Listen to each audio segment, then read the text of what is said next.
अगर ठेकेदार उसको सही ना बनावे तो फिर आप हमसे शिकायत करते हैं कि मंत्री जी तोरे इलाके में, तोरे विधानसभा में सड़क बनी उड़ गई, तो फिर जांच नहीं होगी। मंत्री ठेकेदार तो कहता है कि पहले ही हम मंत्री जी को वहां दे देते हैं। एक ठेकेदार माधर चौथ को मैं कह रहा हूं, बुला लाओ मेरे सामने। कोई मुझे कह दे आप क्या बात करते, बुला लो उसको।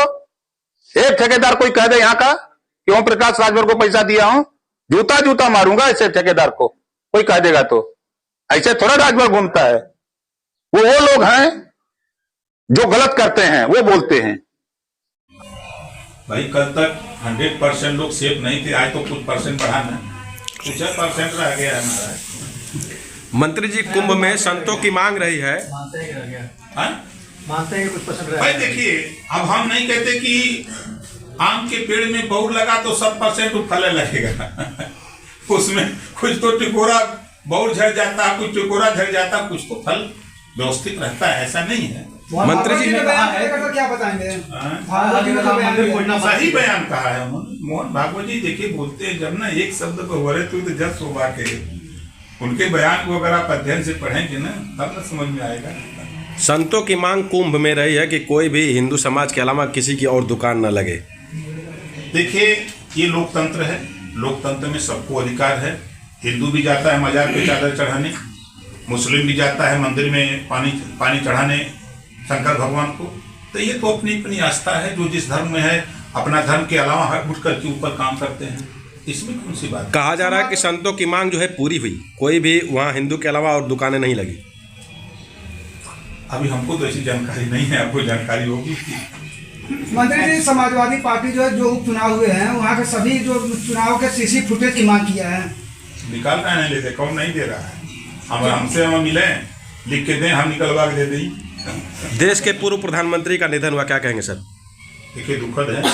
हम लोगों ने भारत देश में एक कुशल अर्थशास्त्री और कुशल नेता, जो देश को कुशलता के हिसाब से उन्होंने जिम्मेदारी को निर्वहन किया, एक ऐसे महान नेता को हम लोगों ने खो दिया है। दुखद है।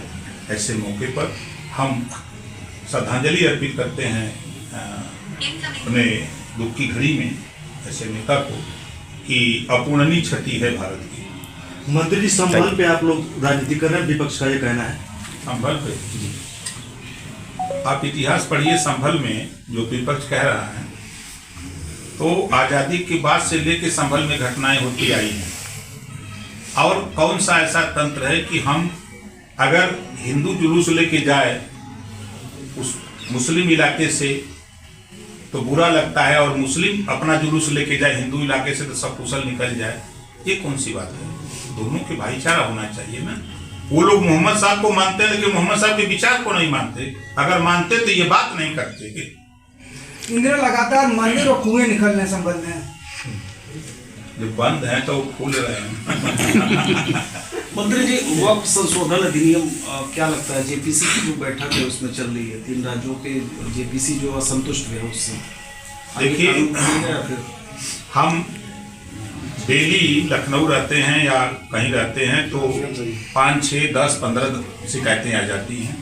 जो मुसलमानों में मजबूत मुसलमान हैं वक्फ बोर्ड की जमीनों पर वही कब्जा किए हैं, और वो उनकी नियमावली है कि इसी भवन को अगर वो आके कह दें कि ये वक्फ बोर्ड की जमीन है तो फिर ले जाके एप्लीकेशन दे देंगे कि इसको खाली कराओ। इसी में संशोधन है। 1359 फसली में अगर आपका नाम है तो आपकी जमीन है, अगर नाम नहीं है तो फिर आप बिना वजह किसी की जमीन पर दावा नहीं कर सकते। ये संशोधन है। अब आप बताइए कि संशोधन में क्लास चल रहा है, लेक्चरर हैं, लेक्चर देना शुरू किए, नमाज का टाइम हो गया, आप क्लास छोड़ के चले जाएंगे आप नमाज पढ़ने। तो सिस्टम है, इस्लामी सिस्टम है कि माफी है नमाज में कि आप दूसरी नमाज में उसको पढ़ सकते हैं, ऐसी व्यवस्था है। ये संशोधन हो रहा है तो क्या दिक्कत है। ये तो देखिए जो वक्फ बोर्ड में संशोधन हो रहा है वो महिलाओं के लिए, नौजवानों के लिए, गरीब मुसलमानों के लिए, उनके हित के लिए हो रहा है। विरोध वो लोग कर रहे हैं जो वक्फी जमीनों पर कब्जा करके बिना वजह वो अवैध संपत्ति का इकट्ठा कर रहे हैं, वो लोग विरोध कर रहे हैं। Thank you sir.